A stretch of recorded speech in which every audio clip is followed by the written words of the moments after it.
నిరీక్షణ prayer house మరియు centre సంఘముల తరపున మన సృష్టికర్త అయిన యేసుక్రీస్తు నామములో మీ అందరికీ నా వందనములు. ఈరోజు దేవుని వాగ్దానం 146వ సంకీర్తన 9వ చరణం. యెహోవా పరదేశులను కాపాడువాడు. 68వ సంకీర్తన 5వ చరణం.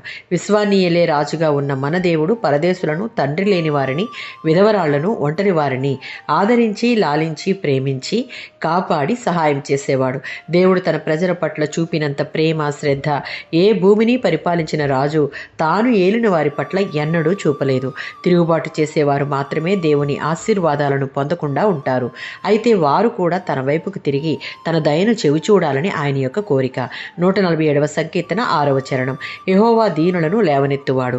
సాత్వికము అన్న పదంలో శ్రమలను భరించుట అన్న భావం ఉండి బాధపడుతున్న వారిని సూచిస్తుంది. ఎందుకు అంటే అలాంటి వారు జీవిత సమస్యలలో, బాధ్యతలన్నిటిలో తమకు తాముగా ఏమీ చేయలేరు. కనుక దేవుని సహాయం, బలం కొరకు వినయంతో ఆయనకు మొరపెడతారు.